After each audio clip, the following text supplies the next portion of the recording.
we were like in the 12th inning in a high school game. Well, I had to go sing in like the gala for the school that night. And they actually had to pull me out mid-inning and send me back to the school to go sing. And like I was pulled out of the game. I was a varsity shortstop, like freaking out. Garrett Cole was our pitcher, like he was our ace pitcher. And so like Garrett was, on the mound that night. And I'm like, hey guys, I know we're in the thick of it here, but I gotta go sing a song.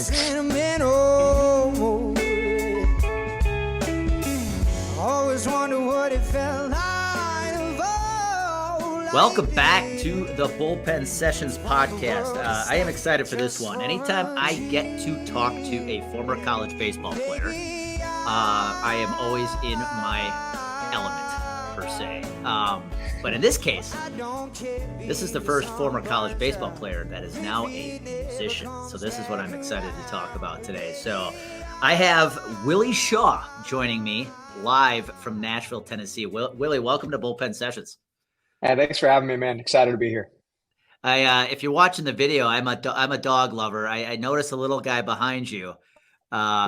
She's not that little. She's a white wolf. There you go. Okay. So she thinks she's protecting me from the squirrels that are running around. I was just gonna say she's definitely in protection mode. That's awesome. Yeah. That's a bodyguard. So you might get she likes to howl at the fire trucks that drive by. So if you just hear her howling at any moment, then everything's okay. It's just Bella going nuts at the fire truck. So that's awesome. Well, I'm excited to talk about your baseball career and two, your music career. I know you're a high school teammate of a gentleman I had on recently, Bob Wheatley. So let's just let's go all the way back to the beginning. People don't know Willie Shaw. Where were you born? Yeah, I was born in La Habra, California, but grew up in Yorba Linda, same town as Richard Nixon. For those of you guys that are history buffs, played baseball at Orange Lutheran High School in Orange, California, where I played baseball with Bob, as well as football and basketball, and sports were just pretty much a part of my life. And found out that I actually had an interest in music. One, because my family, everybody in my family is musicians, but I spoke too much in freshman choir with all my football teammates, and to get your A back, because basically your grade would get docked for talking in the back of class, so on and so forth. Well, the punishment to get your easy A back, because it was just a concert choir, there was like 200 people in it, you had to sing a solo in front of the entire choir, and the choir was freshman to senior. And so me as a freshman, I was like, oh my gosh, all right, well, I can't tell my parents that I got a B in concert choir. And so I went up and I put an iPod in my ears, back when iPods were still a thing, put the volume all the way up, and sang "You Are the Sunshine of My Life" by Stevie Wonder. And I closed my eyes, sang it into the microphone over the auditorium, the whole thing. And the choir director came up to me afterwards and was like, have you ever thought about singing? Like, do you want to like sing in the finale? And I was like, absolutely not. I do not want to do that. But if it gets me my A back, like if that's the next step, then sure. So developed passion for music, picked up a guitar, taught myself how to play guitar on YouTube. And once I figured out that girls like athletes, and then they like athletes with guitars even more, it was just kind of game over, and it just happened, Well, there's so many places I want to go with that, because number one, so it's interesting. Here you are with a music career, but really the voice side of it, the singing side of it, started with just so you could get an A.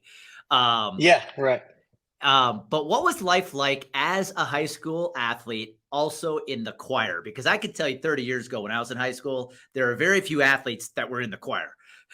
Yeah, it kind of felt a little bit like High School Musical, unfortunately. I remember there was this one game, sophomore year, I was on the varsity team, and we were playing a really good school. We were in a tournament, and it was like early on in the season, and it went into extras. We were like in the 12th inning in a high school game. Well, I had to go sing in like the gala for the school that night, and they actually had to pull me out mid-inning and send me back to the school to go sing. And like I was pulled out of the game. Like it was a huge. I was a varsity shortstop, like freaking out. Garrett Cole was our pitcher, like he was our ace pitcher. And so like Garrett was, on the mound that night, and I'm like, hey guys, I know we're in the thick of it here, but I gotta go sing a song. Luckily we won that game and we ended up winning the tournament. But yeah, it was wild, man. I mean, anytime like the school wanted to show off like the diversity of the students or anything like that in terms of like skill set, and I was always like the first phone call, like, okay, we need you to talk about sports and singing and all that stuff. So man, okay, pause for a second. So your high school team had Garrett Cole, and was Bob on the pitching staff at that time? He was, yeah. Our high school It, team was loaded. So Orange Lutheran, we're in the middle of what's called um, the Trinity League, and so it's all the private religious schools in Orange County. And there was a streak there for a while, starting with Garrett. I think it was like 7 or 8 years in a row we had a first rounder from our league. I mean, it was something ridiculous. So our pitcher, Bob, was like the fourth pitcher on that team too, because we were 2 years younger. So Garrett was a Mhm. senior. We had another guy named Aaron Gates who went to Pepperdine. He played in the minor leagues for a while. Brandon Maurer was our third pitcher, and he was a reliever. I think he was bouncing around forever. He probably has 5 years of service time as a reliever. And so our team was we were pretty stacked. It was pretty ridiculous. What was it like? Quick question that, and I asked Bob the same question. Growing up in California, I grew up in Wisconsin, and back Hmm. then, from a recruiting standpoint, like northern Hmm. kids didn't get looked at very much because Right, right. we couldn't play outside all year long. Yeah. But playing in California, youth sports, whether it is baseball, football, basketball, what was that like? Because the competition level had to be on a different level. Yeah, the competition would, I mean, there's a lot of competition, just plain and simple. And the reason for that is that since it's nice weather all year round, everybody's just more polished. You just have more time to go work on things. You can go take ground balls at any point in time. You can go take batting practice at any point in time. There's always something going on. And so, like growing up, I played travel ball and basketball. So I was an AAU basketball player. I played football. I also was playing travel baseball.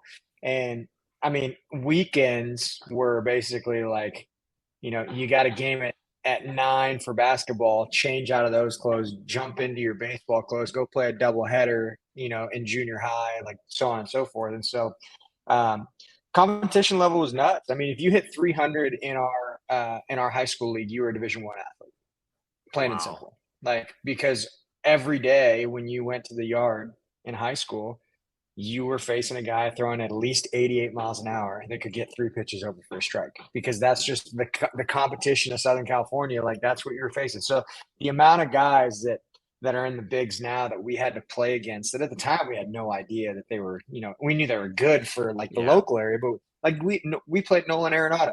We played Cole Irvin's a pitcher with the Phillies right now. I faced a guy, Matt Hobgood, in high school that went number 5 overall the following year to the Orioles. And then he had a ton of surgeries.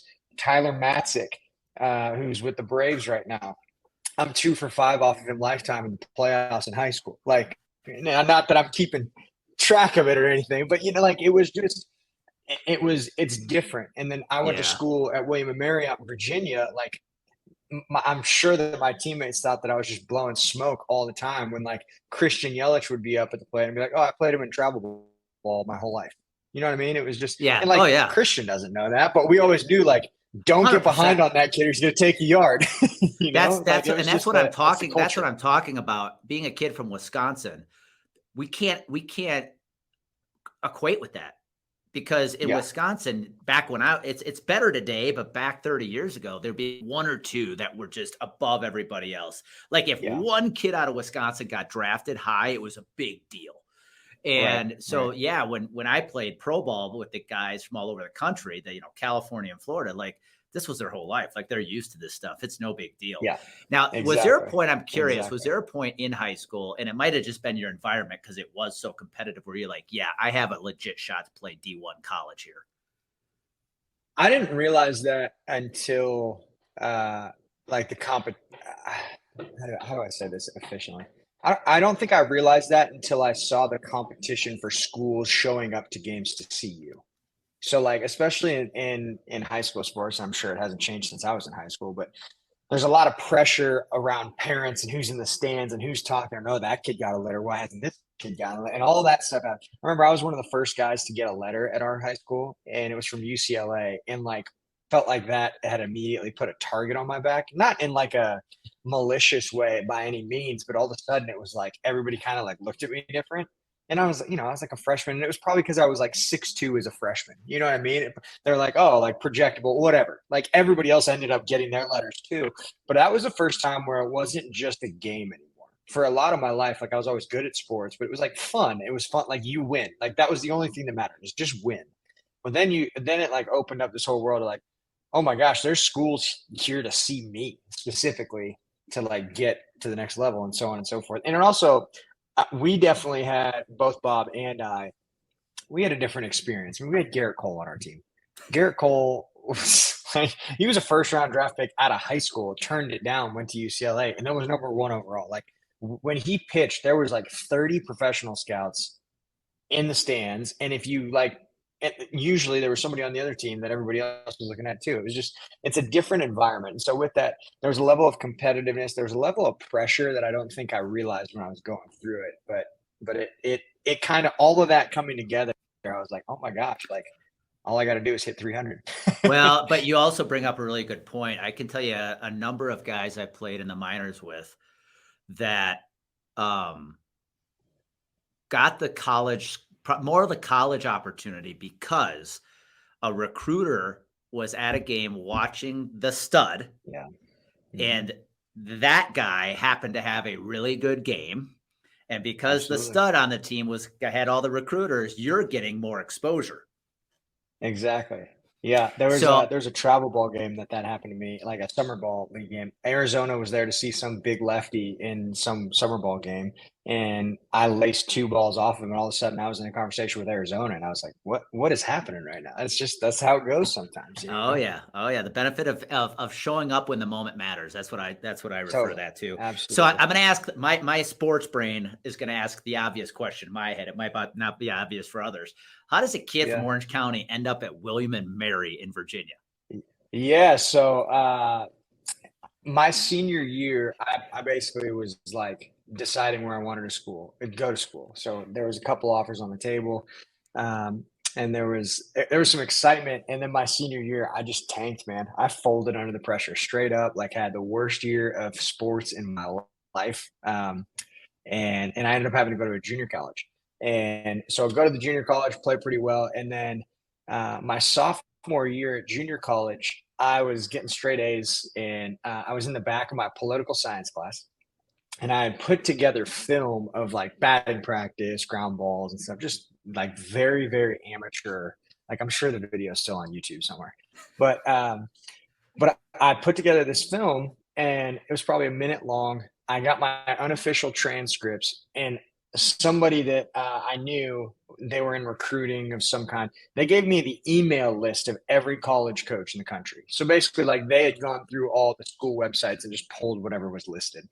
And I sat in the back of that classroom in the lecture hall of my political science class, my sophomore year at junior college at Golden West College in Huntington Beach, California. I emailed every single coach in the country during those classes, from D1 all the way down to D3. Like I'm sending emails to schools I didn't even know exist. Like somewhere out by you, I didn't realize there was an Oakland in like Michigan or Minnesota or whatever it is. You know, so I'm like, I don't know where that school is. Here's my film. You know what I mean? And so I ended up getting a ton of responses back, like way more than I thought. I had some walk-on opportunity, like preferred walk-ons to places like North Carolina, Clemson, because they had to wait to see what was happening in the draft. But it came down to I was either going to go to Villanova or William and Mary, and then there was a few others. Like I had preferred walk-ons UCLA, I had a USC opportunity, and I could go to Cal Berkeley as well. I felt like I needed to grow up. I wanted to leave California and like figure it out. You know, I'd seen a lot of guys. There's kind of a scouting report on guys coming out of California that once they're exposed to anything else, they kind of fall apart. Right? They go to a 4-year, and they're so used to being the stud and used to being whatever. It's like I don't want to be in that grouping. And so I got almost a full ride offer to William & Mary. It's a great school. It was somewhere I knew I'd be on the field. And luckily when I went there, it was about as good of an experience as you could have drawn up. It was amazing. That's awesome. And I'm going to tell you, without even knowing the answer, you were that guy that I probably was so jealous of in college because you were playing baseball. You're on my team. You would have been my teammate. But you're the guy at the party who's going to pull out the guitar and get all the girls because you're pulling out the guitar and you're singing the songs. Yeah, you're not wrong. But the problem is that like college kids, we don't have a lot of money in college right now with the NILs. It's different today. But man, the kangaroo court fines that would come from that, that would just bankrupt me, man. But yeah, you're right. It was Talk quick, fun. because you and I both know what a kangaroo court is. But if somebody's listening to Yeah, what the heck is a kangaroo court? Explain it. sure.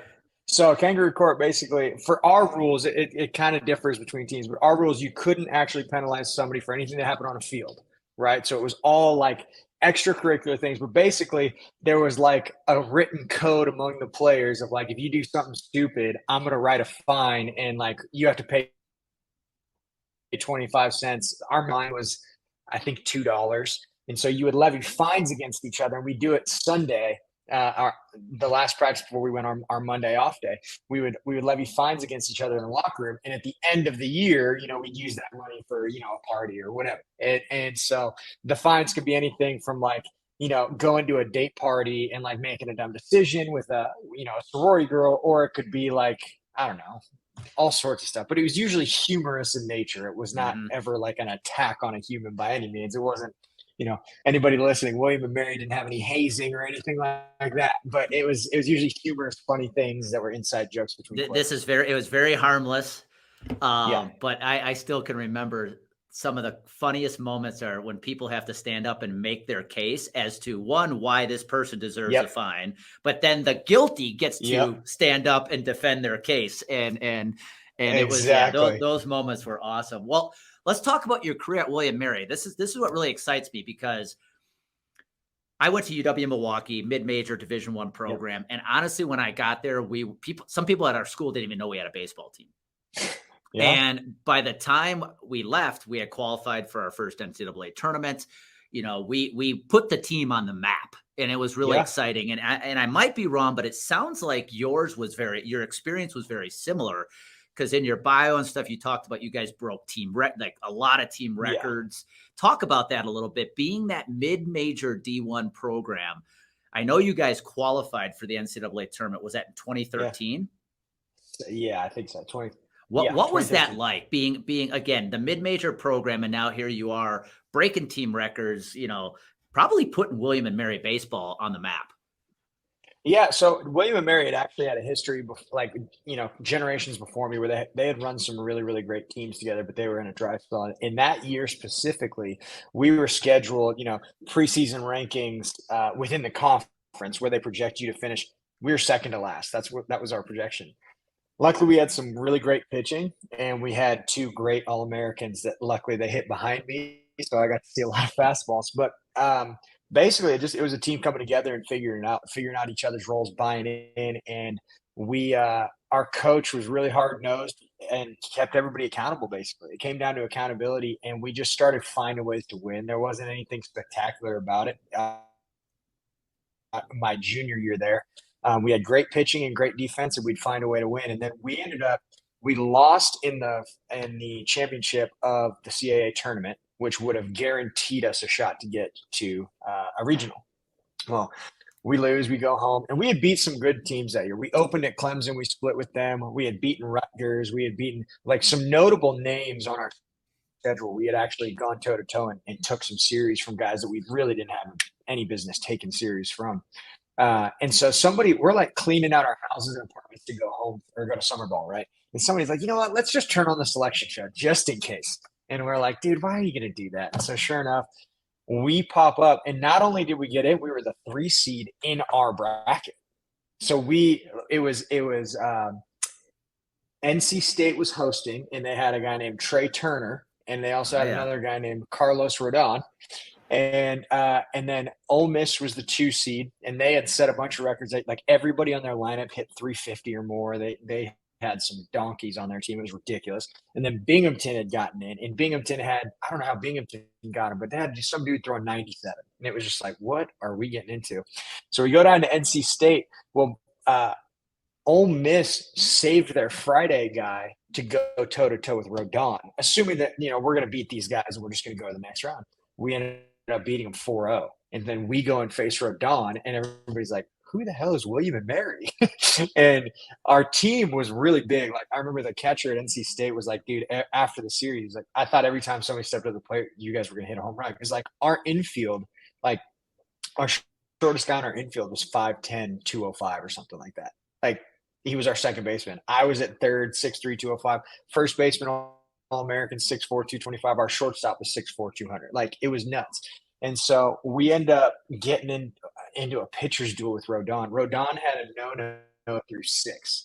And I'll tell you what, man, like, he was so nasty that night. We had a scout was there to watch it, and he told our coach, and we found this out like years after, but he told our coach, he's like, Carlos Rodon could have gone a no-hitter through 6 against every Major League Baseball team that there was that night. Like, he was just, everything was moving. And I remember my first at bat, I got 2-0 on him, and I wasn't even seeing the fastballs. Like, they were just by me. I mean, it's like I look up at the score where it's like 97, and it's moving like that. I'm like, oh my gosh, dude. All right. And so I remember I flew out to center my first at bat, and I was like, dude, that was pretty solid contact. I'm pretty thrilled about that.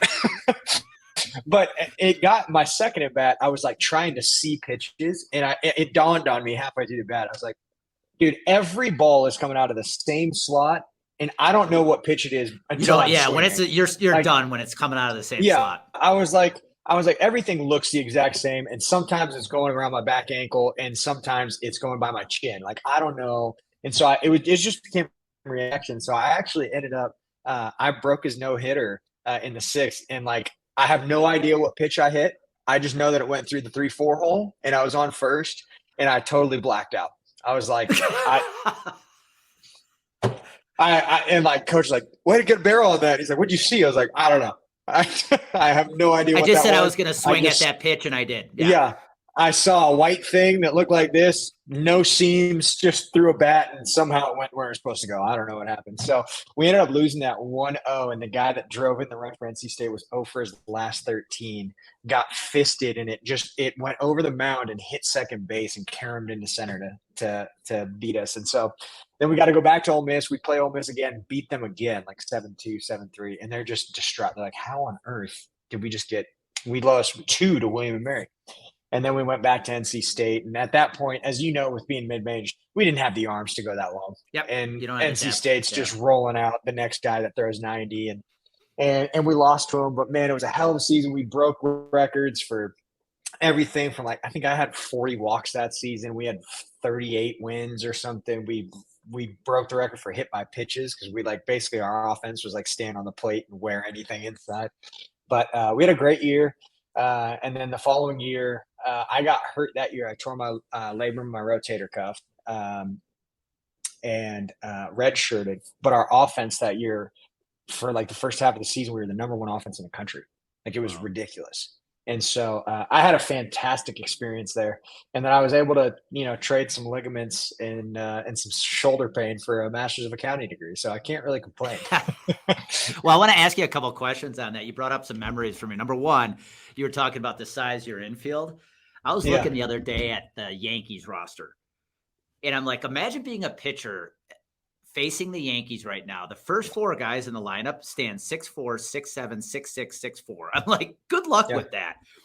But your memory of the tournament. So we made the tournament my junior year, and we were the number 4 seed. Rice, it was really weird. Rice was the 1, but Texas Tech was the host. That is very weird. And so Tech hosted, and we had to play Rice. And it was one of the coolest experiences because, again, nobody knows who UWM is.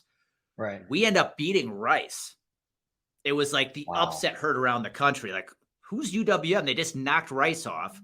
But one of the coolest moments, Willie, was as Tech fans were rolling in for the next game, because they were playing Rutgers, everybody in Texas hates Rice because it's the private school. We all of a sudden had 6,000 fans cheering for us. Yeah. It was one of the coolest moments. And of course, we end up losing the Tech in the next game, have to come back against Rice, and they were not too pleased. Right. Yeah. But you touched on something good, man. The atmosphere of that game, I'll never experience anything like that again. I mean, like, there's just something to the college atmosphere, especially in a place like NC State, or that has some tradition to it, where there's actual fans. Like, there's a lot of baseball around the country where, like, nobody shows up to the games, you know what I mean? And they're prominent Division I schools, right? But especially as you get into some of those more nostalgic places, like playing at NC State to a packed house, like, even when they hit a home run off of us that eventually would knock us out, like hearing the roar of the crowd, it's like you don't forget those things. Well, I'll never just forget. it's wild. I didn't start. I started the Tech game, but the Rice game, I'll never forget. We're beating them, right? It's getting to be late in the game, and Yeah. Wayne Graham was the legendary Rice coach, and he's kind of just Yeah. he's not the nicest man in the world.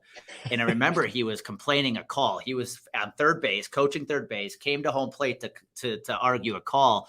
And I'll never forget a Tech fan with this, long Western Texas drawl goes, Wade, shut the hell up. You're getting your ass kicked by a 4 seed. Yeah, man. I mean, and that's not uncommon to hear stuff like that in a crowd like that, right? Like that. Like you said, though, you never forget it. Oh, yeah. Quick question for you, though. I was very curious. Coming from California, going to William Mary, which is mid-major, right? Did you feel like the level of competition, because you had spent your whole life playing in California, like probably made you very well prepared to play at that level? Yeah, it was actually when I was getting recruited from my junior college. So our junior college system in California is just as stacked, and even when it gets to California, there's NAIA schools that could probably beat D1 schools across the country easily. Like, because guys just don't leave California. Like, that's just how it goes. And so, yeah, when they came to, so William and Mary flew 2 coaches out to see me play a couple games in JUCO. And they basically said, like, your junior college conference is what you're going to, like, pitching wise, that's what you're going to see in our conference. Like, you're already there. So we're not worried about that transition. And sure enough, when I stepped a foot on William and Mary's campus, like, it was stuff I'd already seen before. So I just kind of, slotted in nicely and was able to join a team that had already had some cohesion going on, and we just got hot. So, all right. You end up tearing your labrum, which rotator is a bad deal. Pro career isn't in the works. Correct. You get a degree in accounting. Mm-hmm. But here we are now, Willie Shaw music. So let's talk about this. How does a man from William and Mary with an accounting degree end up a pop musician, which I want to talk about, a pop musician in Nashville, the home of country? Yeah. I don't know, man. I went and visited Nashville after I was done playing, and I had no qualms about not going professional or anything like that. I was like, look, baseball's been very good to me. I am happy. So I visited Nashville, and this would have been, I don't know, 2015, summer 2015. And I just fell in love with the city. It wasn't what it is now. I mean, now it's like, It's all exploded, over the world, people have heard about Nashville. And if you're a bachelorette party, it's like, that's destination number 1 now. But when I got here, it wasn't quite that pace yet. And really, I knew I wanted to do music. I enjoyed music. I'd released some like demos at William and Mary, and they got downloaded 100 and something times by everybody in the athletic department. So there was like there's this thing. So there's a thing called a homebrew at William and Mary, which basically any entertainment act could sit in what we called the Sadler Center. It was like a student auditorium kind of thing, and you could perform. And there was just given night. Think of it like almost like an open mic night, but you'd have to try out for it beforehand. So they made sure that you weren't going to like defame the school or anything like that. Well, the first time I did one, like the entire athletic department came out to watch me sing. And like from that point on, I was like, man, I might be able to do this. Like, this is sweet. And so I moved to Nashville. I did not know a single person here. Like I did not have a connection here. One of the guys that played with me at William Mary, like some of his extended family lived here, but like I got coffee with them one time. I was like, thank you for being generous, but you don't have friends my age here. You're older with kids and whatever. So, I moved here, and long story short, my first job was I worked as a project manager role, kind of an externship kind of role for NASA. So I was a NASA.gov employee, and worked on very, very, very insignificant things at the time because I was fresh out of college. Ended up hating working for the government, just a ton of red tape, and I couldn't figure out who I was actually helping, and it bothered me. So then I went into I was recruited by Northwestern Mutual to come sell investments in life insurance, and was pretty good at it. Really liked the client facing aspects of it. I felt like it suited my skill set really well. And while I was there, The Voice reached out to me. And during this time, I was writing songs, like kind of networking my way through, trying to figure out how it all works. Because the music industry, I don't know. It sounds like I'm the first one to talk about music on here. It's called the music business, but it makes no business sense at all. Like it is the Wild West. If you can get somebody to sign the dotted line, then like that's the new rule. Like there's no like precedent or legal like it's just let it fly and see if you make it rich kind of thing. It's nuts. It makes zero sense, especially when you get to like the money aspect breakdown and who gets paid and how you get paid. And it's just a mess.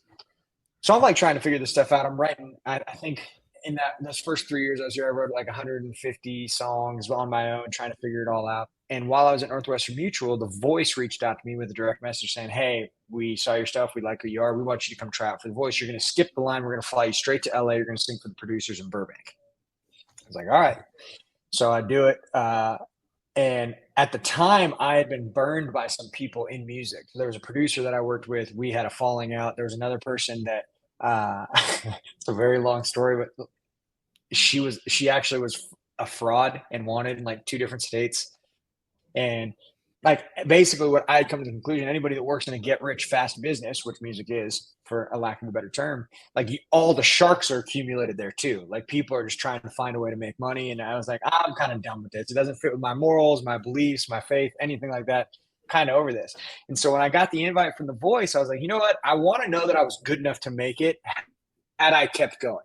Like it was like, it's kind of that athlete mentality, right? Like at a certain point, and specifically with baseball in the minor leagues, like you get to a certain point, it's like, okay, I have just as much talent as anybody else. I'm just waiting for the guy ahead of me to get hurt, traded, cut, something. You know what I mean? I wanted to get to that point, so I was like comfortable to walk away from it, basically. So they're like, "Hey, you made it on The Voice. We're really excited to have you." They hand me a contract, it's like 300 pages long or something, and they're like, "You need to get this back to us in 3 days." And I just handed the contract back. "No, I'm good." And they're like, "What?" Like they were stunned because like who would turn that down? Like, no, I don't want it. And so I remember they were trying to get me to join, They kept calling me. And I was at the Kentucky Derby with a mint julep in my hand. Mint juleps are terrible, by the way. Gosh, they're so bad. But I was at the Kentucky Derby. I'm going, and for reference, this is a time of my life. I'm still pretty young, right? So like I went to the Kentucky Derby 2 years in a row. I didn't see a horse. Like I was in the infield.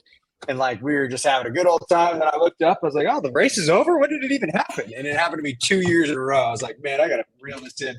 But yeah, I'm literally it's like day 2 of being at the Derby, and this person calls me and says, "Hey, we really want you to be on The Voice." I'm like, "No, I'm good. Like I'm good." And she's like, "Well, why won't you do it?" And I was like, "Look, because The Voice is just for the coaches. Like that's it. Like nobody on your program has had a successful career. Morgan Wallen hadn't happened for The Voice yet at this time, but nobody is successful off this thing. It's purely PR for the coaches. I don't want to be involved." And luckily, the mint julep was talking, but it was totally right. And so I turned it down. A couple weeks go by. I get introduced to a friend of mine through some crazy, miraculous circumstances. But basically, I had met a family at The Voice. And we were talking about our churches and whatnot. They lived in Atlanta, and they said, "Hey, next time you sing, we'd like to come up and see you." And I was like, "All right, whatever. Like, sure." I don't sing anymore though. I'm kind of putting that in the rearview mirror. Well, I run into them when they finally get to Nashville, and I'm sitting down and I'm having a pensions meeting with a buddy of mine at this bar in town. So you're still at Northwestern Mutual. I'm still at Northwestern Mutual doing this thing. So I go to it's a restaurant called San Añejo. It's a tequila bar here. It's fantastic, by the way. I'm having a pensions meeting with a buddy of mine, and in this family, they were coming to see me sing. It was like a Thursday, but I didn't know that they were already in town. And so I'm like, "Oh, good to see you guys. Hey, when I'm done with my meeting, I'll pop over." And there was this guy that was wearing like suede shoes, like a velvet jacket, and like as soon as I saw him, because remember, I'm pissed off at the music industry, thinking everybody's a shark. As soon as I see him, I'm like, F that guy. Like, I want nothing to do with him. Guy's a shark. Probably just robs kids that don't know what they're doing to music, like whatever, right? And so go and finish my meeting, come down and sit down. And the dad there's the girl, their daughter, she was 16. That's why when you're there, you have to be 18 or older, or else you have to have a parent with you, like when you're on The Voice campus kind of thing. So her dad goes, "Well, why are you going to do The Voice? Just the exposure alone. Like, it seems like you would you would want to do this. And I looked at him, and then I looked at the guy in the spreadsheet, shoot, and I was in a really bad mood that day. I do remember that. I was in a really bad mood. Like very like, when you're doing sales, you get your teeth kicked in like 6 times in the last few days. But it also makes you not afraid to say anything at that point. Exactly. It's like I'm feeling like Superman, because how much worse can it get? Like I got nothing coming in the door on insurance. Like here we are. So I looked at this guy and I said, if I got 35,000 followers on Instagram from essentially a reality TV show, and the next season is coming 6 months from now, are you going to sign me? And he said, no. And I looked at the dad and I said, that's why I'm not doing this show. Then this guy looks at me, and one of the caveats, and I don't plan on talking about faith too much, but one of the caveats, the 2 people that had burned me in music, I went to church with too. And so it was this like, what the heck, man? Yeah. Well, this guy looks across the table. He's like, I don't know you. I don't know what you sound like. I don't even know if you're good. I feel like God's telling me I'm supposed to help you in music. And it took everything in my soul not to reach across the table and punch this man in the face. So he comes to my show that night. I sing a couple songs and I walk off the stage, and he goes, hey, my name's Jeff Gregg. I'm one of the partners at CAA. I'd like to represent you. And so I ended up having a couple meetings with him. Within a month, I had my first publishing deal. Now, for those of you that aren't music aficionados, a publishing deal is basically a songwriter's contract. There's 2 deals. You get a record label deal, you get a publishing deal. Nowadays, a publishing deal means you get ownership of some of the songs that you write, but you trade a portion of that ownership so that the company can then go and basically push your songs like a sales team. You're also paid a sales draw. And so any money you make off the songs that you write, you have to go back to paying that sales draw, which is your form of salary. And then once you recoup all that, you start splitting the money after that. So it's a very interesting way to go about it. But so I signed my first publishing deal. Within a year from that, I had a great lawyer at Loeb & Loeb, and I was signed to Maroon 5's management team, working with a lot of the guys from the Maroon 5 team, flying back and forth from LA to Nashville. So I get on a tour with a girl that was on Atlantic Records here in Nashville, and our first show is in a place called the Basement East here in Nashville. It's a good spot, probably, I don't know, like a 400 head room. So it's a nice start, and we were going to hit Nashville, go to Atlanta. We're going to do DC, Boston, New York, Detroit, Chicago, either Cleveland or Cincinnati. I don't remember which one. So that tour was going to start in May of 2020. March or February of 2020 here in Nashville, a tornado goes through and takes the Basement East off the face of the planet. It's gone. And then 3 weeks later, the pandemic starts, and then that all washed away. And I ended up walking out of my deal. I asked out of my deal, and I started doing music on my own, and I'm luckily doing very well, and it pays bills. And I still do work on the side too, just to keep things going for my resume. So right now I'm working for a venture cap tech firm, and when I'm not doing that, I go write songs for now a lot of my country friends here in Nashville. Sam Hunt, Kane Brown, those kind of guys. That's awesome, man. Like, and one thing I'm intrigued by, because I'm such a fan of people who go against the grain. You're in Nashville, right? Like, home of country music, yet your genre is more pop. And so totally. I'm just curious, like, what's that like living in the home of country and playing music that doesn't sound like everybody else in Nashville? Sure. Yeah, sure. So there's a lot of big distinctions between, I'll call it LA, but LA encapsulates New York and London with, minor intricacies for the culture of those cities as well. But LA is very much about what's hip, what sounds cool, like what's going to sell, like what's going to get, the earworm, how are we going to hook this person, so on and so forth. Nashville is much more the songcraft, the storytelling, I need to meet somebody at their heartstrings and like craft a song that speaks over their life. Now, they don't always do that, right? Sometimes they just write a song about beer or trucks or jeans or whatever. Like that happens too. But some of the most classic songs come from a Nashville style of writing that you listen to, because it's almost like there's something nutritious about the lyrics that you're listening to. It actually has it does something to you while listening to it. And, without going into the science of what sounds and things do to influence you. I mean, think about movies, right? There's certain music that's playing behind in the movie. You don't really recognize it, but it's doing something to you internally, or at least on a subconscious level. So there's that big difference. There's much more of a craft around songwriting and an intention behind it in Nashville as opposed to LA. With that said, LA is a lot more experimental and willing to go outside the box. They're willing to go against the grain. And by LA, I mean pop music. They're typically a little bit further along the, I guess, like the evolution of what the latest sound is, so to speak. So you hear cooler things coming out of LA, and then Nashville kind of catches up to it.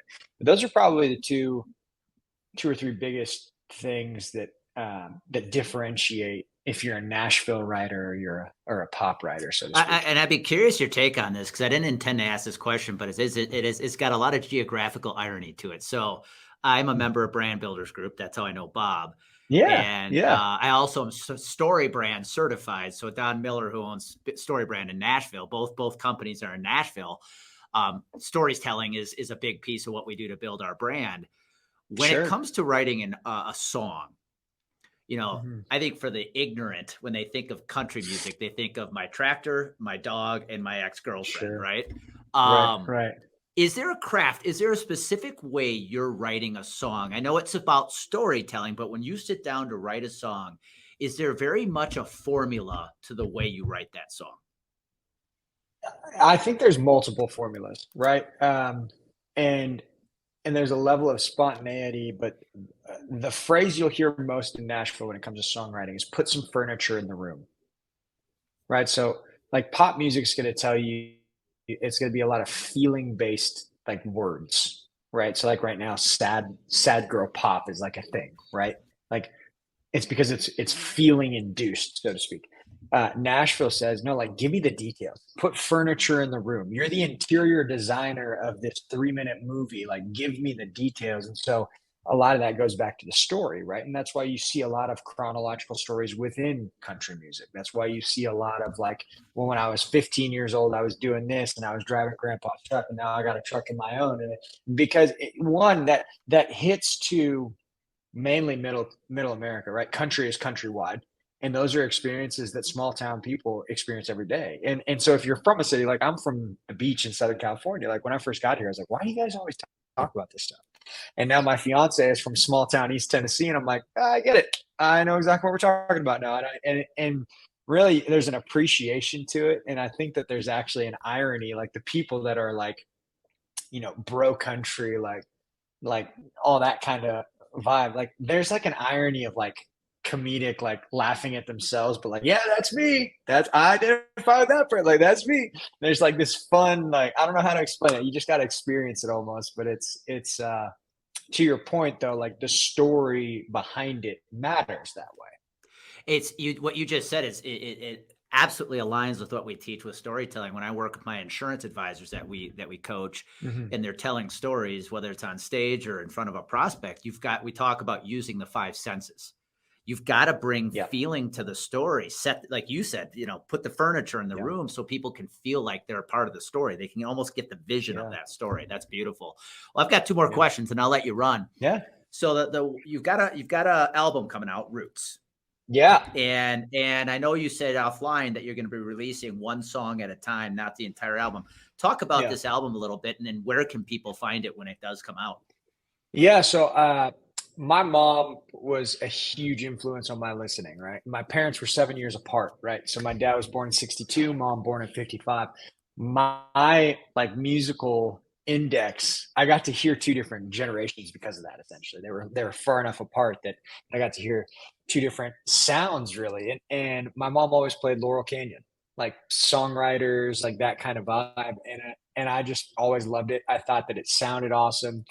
Reminded me of kind of what the Southwest is about in terms of the landscapes, the dry air. Like there's this cool feeling. Like people, think Joshua Tree. Well, some people think Joshua Tree. Other people think other things about Joshua Tree. But there's there's this thing about being by ocean and desert, and there's this sound, and there's feeling that goes around it. And so Roots was really like, okay, hey, in my musical career, although not a lot of you have heard of me, and that's totally fine. Like I've seen a lot of different worlds. I've been in Nashville. I understand the country thing. I was flying out to LA doing the pop writer thing, doing all that stuff. I've seen that world. Like, I just wanted to get back to my roots. I wanted to get back to the music that was so near and dear to my family. And so a lot of the songs that I'm releasing right now, one in music, the reason you see so many singles now is because it doesn't make sense to pour a bunch of money into a full length album where people are only going to listen to one song. You can thank iTunes for that, however many years ago when they allowed 99-cent purchases per song. But so you see one song and then one song and then one song. And then finally you see the collection of all the songs together. And so the EP or the project that I'm putting out is called Roots because it's a lot of the sounds that I grew up with. It's not going to be the flashy pop music that you hear today, and I know that going into it. But there's going to be a lot of harmonies. It's going to sound like the Eagles. It's going to sound like you're driving through, the highways of California and the desert. It's you're going to get that dry air, like adventurous feeling behind it, and really like. I just love it. Maybe it's a record for me. Maybe the whole thing is just for me to enjoy. I don't know. But so far, the early signs are people like it, and if it makes me a super famous rock star, great. If it makes one person's day, that's just as good for me too. Well, we're about to take my girlfriend's mother to Palm Springs, so very much the desert Joshua Tree. So the music is very timely. I appreciate that. Well, I'm curious. I got to ask this. I was looking at your bio, and if you can't give me the answer, I'm okay with this. But you made a comment in there that while playing basketball with some A-list country friends. Who are you playing hoops with, man? Yeah, so in my Instagram bio, I have professional basketball player with an asterisk, and the reason for that is every significant relationship I've met in music that has projected my career or launched me into something else has come from a basketball court. Started at the downtown YMCA, and now I've essentially worked myself up to I play basketball with Kane Brown and Sam Hunt, and John Party's been out there before, and like other random ones like ex-NFL Titan players play with us now. And so it's like what I've found, and this is directly applicable to business, right?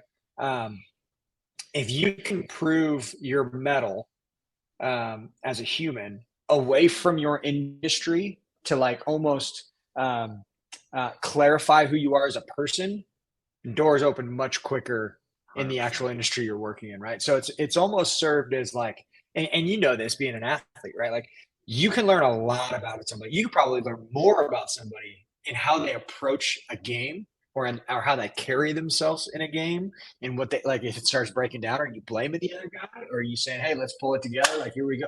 You can learn way more about a person's depths by playing a sport. And so basketball has literally been my business card for music. Awesome. Like everybody that I've met in music has been from basketball, and it helps that I'm not terrible at it. So, well, and I think of like a lot of people know who Gary V is, Gary Vaynerchuk, who's in the media world. He plays hoops every week too, and that's where he does a lot of business and makes a lot of good connections. So I love that. Quick question, then we'll wrap up. You go back to your athletic career, mainly in baseball. You look back upon that career, and what impact has your sports career had on being a singer-songwriter today? It's incalculable, frankly. Specifically being in the music industry, it's not all that different from the minor leagues. Like you get to a certain level with your talent and you're like, I'm just right there. But it's identifying, I think the ability as an athlete, because a lot, specifically country, a lot of former athletes are very successful in country specifically. Like Brett Young pitched at Ole Miss. Sam Hunt played. He made it into mini camp with the Chiefs. Like there's a ton of athletes within music. And I think there's a reason for that. I think it's because one, we identify adversity quickly. We tend to not run from that adversity. We tend to take it head on. And then three, there is a level of understanding. There's only so much I can control. Like pitchers are always taught, as soon as the seams leave your hand, you have no more control over the situation. You've made your pitch and whatever happens, happens. I think that there's an ability to understand that a lot quicker than someone that might not have had that experience. And because they haven't had that experience, they don't have as much practice containing their emotions or frustrations or whatever towards the event happening in front of them. And I think that stuff matters in any industry, not just music. So true. That's so true. And it's also when you're on stage playing, it's no different than you're standing at the plate and you got to perform and all eyes are on you. Yeah. So, Totally. well, thanks, man. This has been awesome. What is the easiest way for people to find your music? Hey, wherever you listen to music, I'm there. Just type in Willie Shaw, Spotify, YouTube, Amazon, iTunes, whatever you listen to, I'll be there. And give me a follow. Come say hi. Drop me a direct message, man. I'm actually the person behind the keyboard on the other end of my socials. So come say hi. I'd love to meet you. I love that, man. Well, I'm going to be in Nashville March 8th through the 10th for another Brand Builders Group event. Beautiful. So I would love, be great if you had time to grab a drink or something with Bob or a dinner. I'd love to buy you dinner, man. This has been excellent. So yeah, consider it done. Cool. Well, hey, if you were listening to this, guys, this was fantastic.